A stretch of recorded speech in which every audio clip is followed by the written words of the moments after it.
12వ తేదీ ఆగస్టు నెల 2025 సంవత్సరము. ఈ ఉదయకాల ధ్యానము కొరకై పరిశుద్ధ గ్రంథములో నుండి లూకా సువార్త 10వ అధ్యాయము 42వ వచనాన్ని చదువుకుందాము. మరియా ఉత్తమమైన దానిని ఏర్పరచుకొనెను, అది ఆమె యొద్ద నుండి తీసివేయబడదని ఆమెతో చెప్పాను. దేవునికి స్తోత్రములు. ప్రభునందు ప్రియమైన వారలారా, యేసుక్రీస్తు వారి శ్రేష్టమైన నామములో మీ అందరికీ కూడా ఈ ఉదయకాల శుభములు తెలియచేస్తూ ఉన్నాను. ప్రభు మిమ్ములను మీ కుటుంబములను ఆశీర్వదించునుగాక. ఆమెన్. చదువుకున్నటువంటి వాక్యము బేతనీయలో సంభవించిన మరియా మార్తల గృహంలో దేవుని కార్యాన్ని గురించి మనకు జ్ఞాపకం చేస్తూ ఉంటుంది. మన బాల్య దినాల నుండి కూడా ఈ వాక్య భాగాన్ని మనము అర్థం చేసుకుంటూ అనేకమైన సంగతులను నేర్చుకుంటూ వస్తూ ఉన్నాము. అయితే ఈ ఉదయకాలం మరొకసారి ఈ వాక్య భాగంలో నుండి కొన్ని ఆలోచనలను ప్రభువు మనకు అనుగ్రహించనయింటూ ఉండగా శ్రద్ధగా వినడానికి ప్రయత్నం చేద్దాము. ముఖ్యంగా దేనికి ఎంత ప్రాధాన్యత ఇస్తున్నామో అనే ఒక చిన్న ప్రశ్న ఈ ఉదయకాలం మనల్ని మనమే ప్రశ్నించుకొనడానికి ప్రయత్నం చేద్దాము. ముఖ్యంగా ప్రియులారా, యేసుక్రీస్తు ప్రభువారు మార్తా మరియు మరియా వారి గృహాన్ని దర్శించినప్పుడు వారు ఎంతో సాదరంగా ప్రభును ఆహ్వానించారు. అంత మాత్రమే కాదు, ప్రభుని ఘనపరచడానికి ఒక్కొక్కరు ఒక్కొక్క మార్గంలో ప్రయత్నాలు చేస్తూ వచ్చారు. మార్త అనేకమైన పనులను ఏర్పాటు చేసుకొని ప్రభుని మహిమపరచాలి లేక ప్రభుని ఘనపరచాలి అని ప్రయత్నం చేసింది. అయితే ప్రభు మార్తతో చెప్పిన విషయం ఏమిటంటే, మార్తా మార్తా, నీవు అనేకమైన పనులను గురించి విచారము కలిగి తొందరపడుచున్నావు, కానీ అవసరమైనది ఒక్కటే అని చాలా సున్నితంగా ప్రభు గద్దిస్తున్నట్లు మనకు కనిపిస్తూ ఉంది. దేవుని బిడ్డలారా, అనేకమైన పనులు నిజంగా చూస్తే గనక చాలా పర్యాయములు మనం చేస్తున్న తప్పు గ్రహించలేకపోతూ ఉంటాము, తొందరపడుతూ ఉంటాము, చింతిస్తూ ఉంటాము, ఆందోళనకు గురి చేయబడుతూ ఉంటాము. ఎందుకు ఇవన్నీ మన జీవితంలో సంభవిస్తూ ఉన్నాయి? ఎందుకు ఈ తీవ్రమైన చింత, ఆందోళన అని ఆలోచన చేస్తే, ఎప్పుడైతే మనము అవసరమైన దాన్ని చేయకుండా తప్పిపోతామో, అనవసరమైన దాన్ని చేయడానికి ప్రయత్నం చేస్తామో, తప్పనిసరిగా ఈ చింత, ఆందోళన, తొందరపాటు ఇవన్నీ కూడా మన జీవితంలో మనం కలిగి ఉంటాము. కనుక మనం ఏది చేయవలసిన అవసరత ఉందో తెలుసుకున్నప్పుడు అనవసరమైన వాటిని చేయడానికి దూరంగా ఉంటాము. కనుక మార్త గుర్తించలేనటువంటి విషయం ఏమిటంటే, అవసరమైనది, తాను చేయవలసినది ఆ సమయంలో ఏమై ఉన్నదో ఆమె సరిగ్గా తెలుసుకోలేకపోయింది. కనుక స్నేహితులారా, మనం కూడా ప్రతి సమయంలోనూ ఏది చెయ్యాలి, ఏది అనవసరమైనది అనే విషయాన్ని మనం గ్రహించినప్పుడు ఈ తొందరపాటు, ఈ కలవరము, ఈ ఆందోళన, ఈ చింత అనేవి మన దరిదాపుల్లోనికి రాకుండా మనము జాగ్రత్త పడగలుగుతాము. కనుక ఆ విషయాన్ని దయచేసి జ్ఞాపకం చేసుకోవాలి. అయితే మరియను గురించి ప్రభు మాట్లాడుతూ ఏమన్నారంటే, మరియా ఉత్తమమైన దానిని ఏర్పరచుకుంది, అది ఆమె యొద్ద నుండి తీసివేయబడదు అని చెప్పారు. జాగ్రత్తగా గమనిస్తాం ప్రియులారా. ఎప్పటికీ కూడా ఆమె యొద్ద నుండి తీసివేయబడని దానిని మరియా ఏర్పాటు చేసుకుంది. ఎంత ఆశీర్వాదకరమైన మాట! మన జీవితంలో గ్రహించాలి. మనం ఏదైనా కలిగి ఉన్నామునంటే, లేక ఏదైనా చేస్తున్నామునంటే, అది మన నుండి తీసివేయబడకుండా ఉండేదై ఉంటే గనక అది మనకు చాలా దీవెనకరంగా ఉంటుంది ప్రియులారా. అయితే ఈ లోకంలో మన నుండి చాలా తీసివేయబడుతూ ఉంటాయి. మనం అనుకుంటున్నాము ఆరోగ్యము, అది స్థిరంగా ఉండేది కాదు కదా, సంపద స్థిరంగా ఉండదు కదా, కుటుంబ అనుబంధాలు స్థిరమైనవి కాదు కదా, స్నేహాలు స్థిరమైనవి కాదు కదా, పేరు ప్రతిష్టలు స్థిరమైనవి కాదు కదా. మనము కలిగి ఉన్నటువంటి మన టాలెంట్స్ ఏమైతే ఉన్నాయో అవి కూడా స్టాండర్డ్గా మనతోనే ఉంటాయి అని మనం చెప్పలేం కదా. మనం ఈ లోకంలో కలిగి ఉన్నది ఏదైనా సరే ఏదో ఒక రోజు మన నుండి తీసివేయబడుతుంది అనే వాస్తవాన్ని మనం గుర్తుపెట్టుకోవాలి ప్రియులారా. ఆనాడు నెబుకద్నెజరు తన మహా సామ్రాజ్యాన్ని చూసుకొని, వైభవాన్ని చూసుకొని, తన స్థితిని చూసుకొని, తన స్థాయిని చూసుకొని ఎంతగా తనలో తాను అతిశయపడ్డాడు మనమందరము ఎరుగుదము. అయితే ఆ ఒక్క క్షణంలోనే అన్నిటినీ కూడా విడిచిపెట్టవలసి వచ్చింది కదా. పశువులాగా మారిపోయాడు కదా. 7 కాలాల పాటు అన్నిటికీ దూరం చేయబడ్డాడు కదా. ఆశ్చర్యంగా అనిపించట్లేదా ప్రియులారా? ఏదైతే ఇదంతా నాది అని అనుకుంటున్నామో అవి మన నుండి తీసివేయబడ్డానికి ఎంతో సమయం పట్టదు అని ఒక పాఠాన్ని దేవుడు మనకు నేర్పిస్తూ ఉన్నారు. కనుక ఈ లోకంలో ఉన్నవి తీసివేయబడేవే, శాశ్వతమైనవి కాదు. బైబిల్ సెలవిస్తుంది, లోకమును దాని ఆశలను గతించిపోవును అని చెప్పి. యేసుక్రీస్తు ప్రభువారు కూడా చెప్పారు, ఆకాశమైనా గతించిపోతుంది, భూమి అయినా గతించిపోతుంది అని చెప్పి.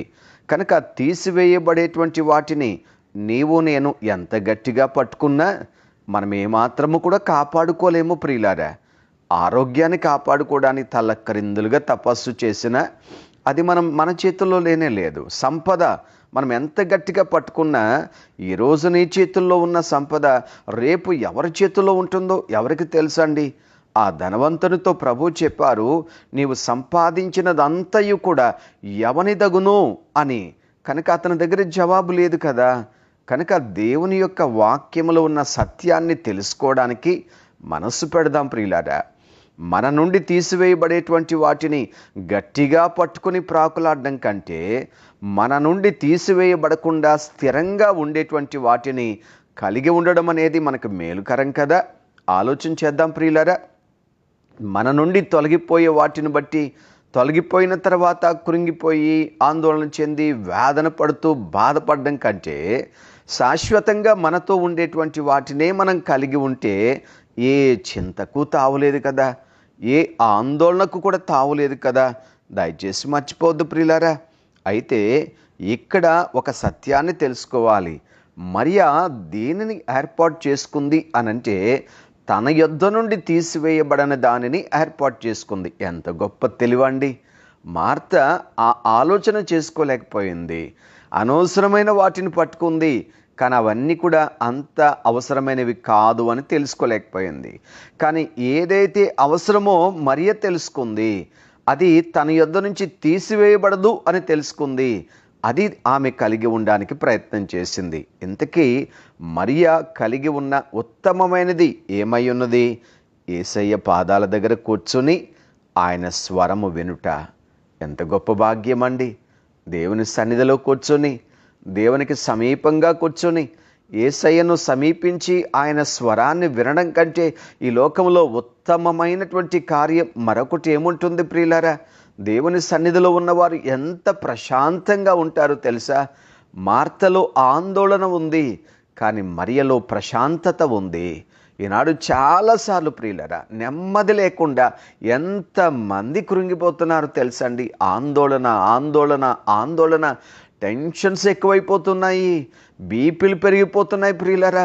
ఏం కారణం అంటే, అయ్యో లోకంలో ఎన్నో పనులు, ఆ పని ఉంది, ఈ పని ఉంది, అది చెయ్యాలి, ఇది చేయాలి, ఉదయం లేచింది మొదలుకొని రాత్రి నిద్రపోయే వరకు కూడా ఎన్ని పనులతో తనమునుకలైపోతూ ఉన్నామో, కానీ నెమ్మది లేదు. కానీ మరియా ఎంత ప్రశాంతంగా, ఎందుకంటే ఆమె దేవుని సన్నిధిని కలిగి ఉంది. స్నేహితులారా, ప్రభు సన్నిధిలో కొంచెం సమయం గడపండి, దేవుని యొద్దకు రండి, దేవుని మాటలు వినండి.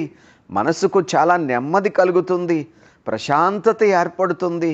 జీవితంలో నెమ్మది లేకుండా ఏమేమో చేసేసి సుఖం లేని జీవితాన్ని జీవించడం కంటే దినములో కొంత సమయం ప్రియులరా ప్రభు సన్నిధికి వచ్చి దేవుని పాదాల దగ్గర కూర్చొని ప్రభు స్వరం వింటూ ప్రశాంతతను కలిగి ఉండడం అనేది ఎంత గొప్ప భాగ్యం అండి. ప్రభు చెప్పారు పౌలు గారి ద్వారా, మీరు దేనిని గుర్చియో చింతించొద్దు, కానీ ప్రతి విషయంలోనూ ప్రార్థన అనగా ప్రతి విషయంలోనూ ప్రభు దగ్గరికి రండి, ప్రభు సన్నిధిలో కాసేపు గడపండి, దేవునితో మాట్లాడండి. అప్పుడు సమస్త జ్ఞానములకు మించిన దేవుని సమాధానము మీ హృదయములకును తలంపులకును కావలి ఉంటుంది అని తెలియచేశారు. కనుక దేవుని బిడ్డ, నెమ్మది లేకుండా ఉంటున్నావా? కలవరముతో ఉంటున్నావా? మనసంతా గలిబిలిగా అనిపిస్తూ ఉందా? ఏమాత్రము కూడా నాకు సమాధానం లేదండి అని అనుకుంటున్నావా? దేవుని సన్నిధిలో గడపడానికి అలవాటు చేసుకో. వేకోనే ప్రభు పాదాల దగ్గర కూర్చో, దేవుని స్వరం విను, దేవుని మాటలు చదువుకోనండి, దేవునికి ప్రార్థన చేయండి. గొప్ప ప్రశాంతత మరియలాగా హృదయంలో అనుభవిస్తూ ఉంటారు. అయితే ఇక్కడ ఇంకొక మాట కూడా గమనించాలి. ఎప్పుడైతే మనము ప్రియులరా ప్రభుని కోరుకొని ప్రభువు చెంత చేరి దేవుని స్వరాన్ని వినడానికి ఈ లోకములో మన జీవితాన్ని అప్పగించుకుంటామో, ఇది పరలోకములో కూడా మన యొద్ద నుంచి ఎవరు తీసివేరండి. దేవుని సన్నిధిని కోరుకున్న వారు అక్కడ కూడా దైవ సన్నిధిలోనే ఉంటారు కదా. ఇక్కడ స్వరం వినడానికి ఆనందిస్తున్నవారు అక్కడ కూడా ఆ స్వరాన్ని వింటూనే ఉంటారు కదా. కనుక ఇక్కడ ఉత్తమమైనది ఏది అంటే ప్రభువును కోరుకోవడము, ప్రభు సన్నిధిని కోరుకోవడము, ప్రభు స్వరాన్ని వినడానికి ఇష్టపడ్డము. ఇక్కడ మనం కోరుకున్నది అక్కడ కూడా ఉంటుంది. అది ఎవ్వరు కూడా మన నుండి తీసివేయలేరు అనే విషయాన్ని మనం జ్ఞాపకం చేసుకోవాలి. ముఖ్యంగా ప్రియ స్నేహితులారా, మనం తెలుసుకోవలసిన ఒక సత్యం ఏమిటంటే, మనము దేవుని సన్నిధి కొరకు ఎంత సమయం వెచ్చిస్తున్నాము, ప్రభువుతో గడపడానికి ఎంత సమయం వెచ్చిస్తున్నాం ప్రియులారా. వాక్యంలో చక్కగా ఉన్న మాట ఏమిటంటే, మరియ ఉత్తమమైన దానిని ఏర్పరుచుకొనెను. నిజంగా ఇది ఏర్పాటు చేసుకోవడానికి మార్తకు కూడా అవకాశం ఉంది, కానీ మార్త గ్రహించలేకపోయింది. మరియ గ్రహించి దానిని ఏర్పాటు చేసుకుంది. అంటే తనకు కావాలని కోరుకుంది, తను చూస్ చేసుకుంది. నాకు అవసరం ఇది, నాకు అవసరం ఇది. దేవుని బిడ్డ, నీకు కూడా అవకాశం దేవుడు ఇస్తున్నాడు. నువ్వు కోరుకుంటున్నావా? నువ్వు ఏర్పాటు చేసుకుంటున్నావా? నాకు ఇదే అమూల్యమైనది, యేసయ్య సన్నిధిలో ఉండడమే అన్నిటికంటే ప్రాముఖ్యమైనది అని ఎంచుతూ ఉన్నావా?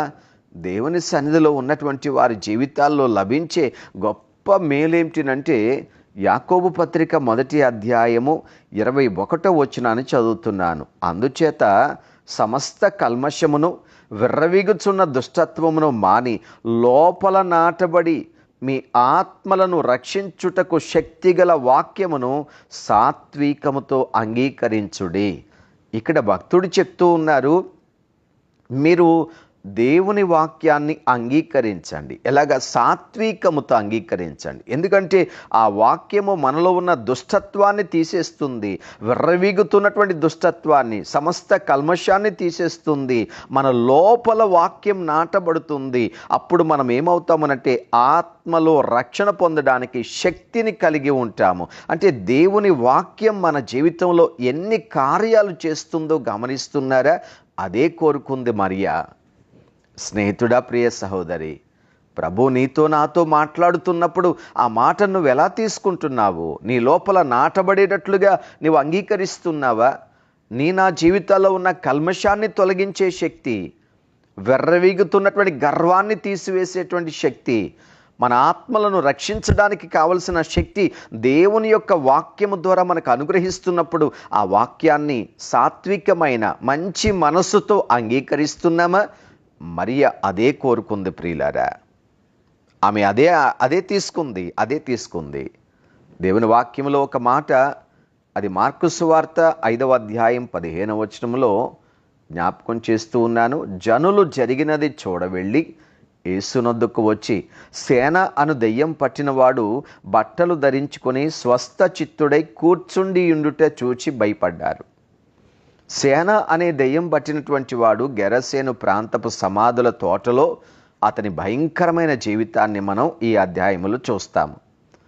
అతడు చేస్తున్న కార్యాలు ఏంటంటే, రాత్రింబగళ్ళు కూడా అతడు ఎలా ఉండేవాడు అంటే గట్టిగా కేకలు వేస్తూ ఉండేవాడు, తిరుగుతూ ఉండేవాడు, రాళ్లతో కొడుతూ ఉండేవాడు. అతన్ని ఎవరైనా సాధు చేయడానికి, కంట్రోల్ చేయడానికి ప్రయత్నం చేస్తే అసలు కంట్రోల్ అయ్యేవాడు కానే కాదు.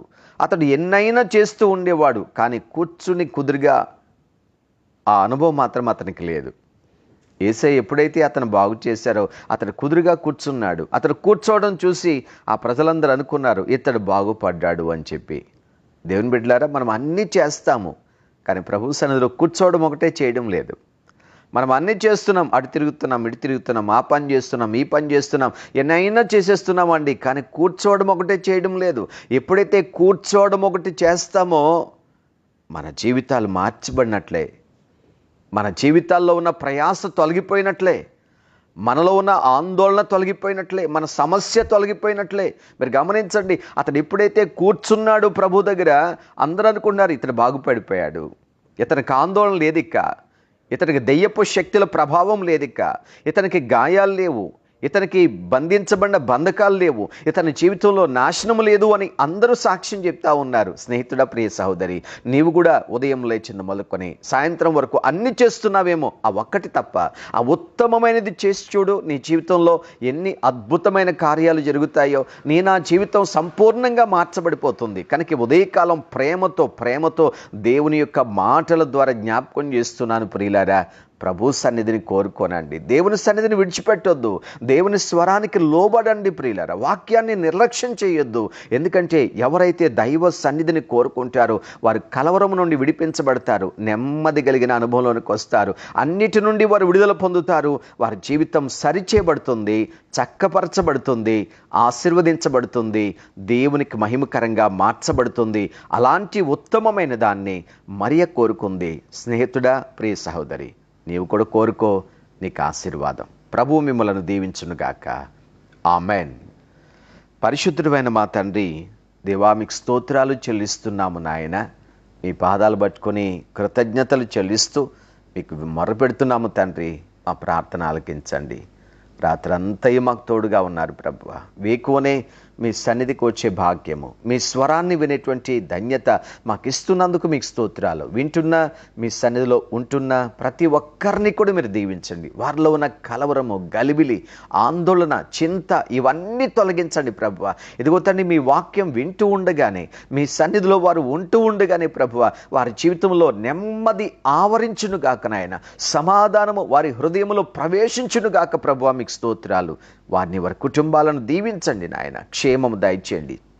దైవజనులను, వారి కుటుంబాలను ఆశీర్వదించండి తండ్రి. పరిచర్యలో జ్ఞాపకం చేసుకోండి, వారికి మేలు చేయండి ప్రభువా. ఏ కొదువ లేకుండా సహాయపడమని, ఆశీర్వదించమని, బలపరచమని యేసు నామమున వేడుకుంటున్నాము తండ్రి. ఆమెన్. త్రియేక దేవుని సన్నిధి ఎల్లప్పుడూ మీకు తోడై ఉండి దీవించునుగాక. ఆమెన్.